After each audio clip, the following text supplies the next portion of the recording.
Are you still in love with that boy? தெரியல, but definitely he is my inspiration. And I should really thank Ashwin for being my inspiration. Thank you, Ashwin. Are you still in love with that boy? தெரியல, but definitely he is my inspiration.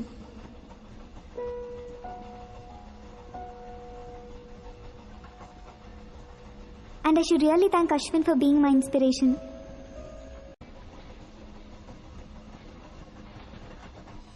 அது நான் தானே.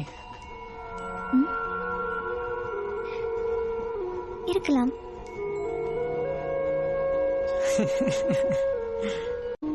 So first பார்த்த scene நல்லா இருக்கும்ல, அந்த மாதிரி எல்லாருக்கும் நடந்தால் நல்லாயிருக்கும். இது வந்து ரொம்ப நல்ல கதை. ஆக்சுவலாக நானே இதே டீனேஜ் பருவத்தில் தான் பார்த்தேன்னு வச்சுக்கோங்களேன்.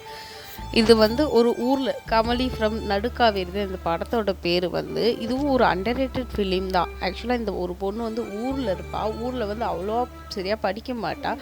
ஆனால் எதர்ச்சியாக ஒருத்தரை டிவியில் பார்த்து பிடிச்சி போய் அவனை கல்யாணம் பண்ணிக்கணும் போகணுன்னு சொல்லிட்டு கனவு கண்டுட்டு அவனுக்காக ஐஐடியில் சேர்ந்து படிக்க ஆரம்பிக்கும் போது நிறைய கஷ்டமாக இருக்கும். ஐஐடிக்குள்ளே போகிறது அவ்வளோ ஈஸியான விஷயம் இல்லைல்ல. எக்ஸாம்ஸ் கிளியர் பண்ணணும், இன்டர்வியூஸ் கிளியர் பண்ணணும். ஸோ ஐஐடிக்குள்ளே போகிறதுக்காக தன்னோட ஃபுல் எஃபர்ட்ஸையும் போட்டு ஐஐடிக்குள்ளே நல்ல ரேங்கோடே போயிடுறான். எக்ஸாம்ஸ் கரெக்டாக பண்ணி கரெக்டாக அவங்க ஊரில் இருக்க ஒரு கோச்சிங் சார் ஹெல்ப்னால அவள் நல்ல ரேங்க்குள்ளே ஐஐடிக்குள்ளே போயிடுறான். ஐஐடிக்குள்ளே ஊர்லேருந்து வந்து போகிற பொண்ணு வந்து கரெக்டாக படிக்கணும் போகணுன்னு இல்லாமல் இங்கே வந்து மேடம் என்ன பண்ணிடுறாங்கன்னா, ஆக்சுவலாக வந்து இங்கே வந்து அவள் எதுக்காக வந்தா, அவள் க்ரஷ்காக தானே இவ்வளோ கஷ்டப்பட்டு வந்தா. ஸோ அதையே நம்ம ஃபுல்ஃபில் பண்ணிடுவோன்ற மாதிரி அந்த ஃபஸ்ட்டு காலகட்டத்தில் அவள் க்ரஷ் பின்னாடியே சுற்றுறதே ஒரு வேலையை வச்சுருக்கா. இது அவள் ஃப்ரெண்டுக்கிட்டேயும் சொல்லிடுறா, இதுக்காக தான் நான் வந்திருக்கேன், அதை யார்கிட்டையும் சொல்லாதுன்னு சொன்னால் கரெக்டாக அவங்க ஃப்ரெண்டு நம்ம ஃப்ரெண்டுமே தானே பண்ணுவாங்க, கரெக்டாக அதை எல்லாருக்கிட்டையும் பரப்பிடுவாங்கள்ல. அந்த மாதிரி எல்லாருக்கிட்டேயும் அந்த லிட்டராக அந்த ஐஐடி காலேஜ் ஃபுல்லாகவே தெரிஞ்சிருக்கு. இவளும் பங்க் பண்ணிவிட்டு அவன் போகிற இடத்துக்கெல்லாம் லிட்டரலாக சுற்றிட்டு இருக்கா. எந்த கிளாஸஸும் அட்டன் பண்ணாமல் அவ்வளோ கஷ்டப்பட்டு படித்து அவ்வளோ ஊர்லேருந்து வந்திருக்கோமே அதெல்லாம் எதுவுமே பார்க்காம லிட்ரலாக அவள் பாட்டு ஜாலியாக உட்காந்து ஜாலியாக அவள் பின்னாடியே சுற்றிட்டு ஜாலியாக இருந்துட்டு போயிடறா. அவள் எக்ஸாம்ஸ் பற்றி எதுவுமே நினைக்கல. ரிசல்ட்டன்ட்டாக அவள் தான் கிளாஸ்லேயே வந்து ஃபெயில் ஆயிடுறா. அப்போ அவங்க சாரே வந்து கேட்குறாங்க, ரேங்க் வைஸ் நீயே வந்து அவ்வளோ நல்லா உள்ளே வந்தா, ஏன் இப்படி படிக்காமல் சுற்றிட்டு இருக்கப்போ கிளாஸில் இருக்க ஒரு பொண்ணு வந்து சொல்லிட்டா, அவளே அவள் பிரின்ஸை தேடி வந்திருக்கான்ற மாதிரி. ஸோ அந்த இடத்துல எம்பாரஸ் ஆகி நின்றுடுறான். அவமானம் தாங்காமல் அவள் ஃப்ரெண்டுக்கிட்டே நேராக போய் கேட்டுடுறான், இதை நீ தானே எல்லாருக்கிட்டையும் சொன்னன்ற மாதிரி. அவளும் வந்து குறுகி ஆமாம் நம்ம தானே சொன்னோன்ற மாதிரி திரு முடிச்சு விட்டுறா. நெக்ஸ்ட்டு அவளும் வந்து டிப்ரெஷன் தாங்காமல் ஒரு இடத்துல உட்காரா. அப்போ அந்த அஸ்வினின்ற பையனை தான் அவள் லவ் பண்ணுறான். அவனே என்ன சொல்கிறான்னா, இந்த மாதிரி ஜோக்கர்லாம் நான் லவ் பண்ண மாட்டேன், படிக்கிறதுக்காக வராமல் யாராவது இது பிரின்ஸ் தேடி வந்திருக்கேன் நான் சிண்ட்ரலான்னு சொல்லிட்டு சுற்றுவாங்களான்ற மாதிரி கலாச்சி விட்டுருவான். நம்ம யாருக்காக இவ்வளோ எஃபர்ட் போட்டுவேன், அவனே இப்படி பேசிட்டானேன்னு சொல்லிட்டு திருப்பி சொந்த ஊருக்கே வந்துடுறான். சொந்த ஊருக்கு வந்தாலும் யார்கிட்டையும் இந்த விஷயத்தை பற்றியெல்லாம் சொல்லலை. சரி என்ன பண்ணலான்ற மாதிரி பார்க்குறான்.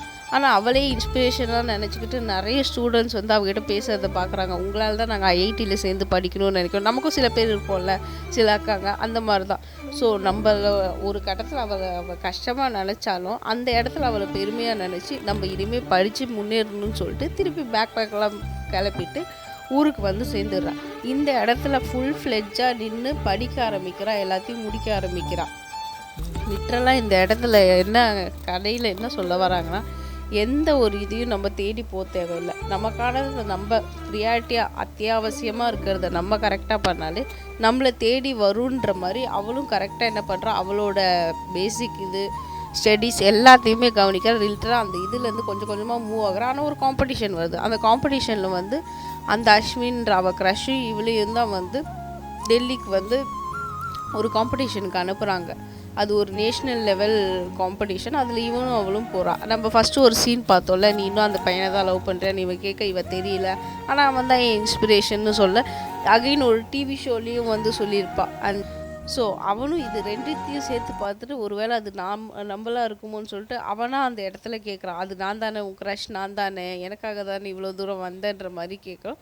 அவன் வந்து பொதுவாக இருக்கலாம் அப்படின்ற ஒரு வார்த்தையை சொல்லிடுறான். ஸோ இவ்வளோ தான் மேட்ரு ஆஃப் திங்ஸு.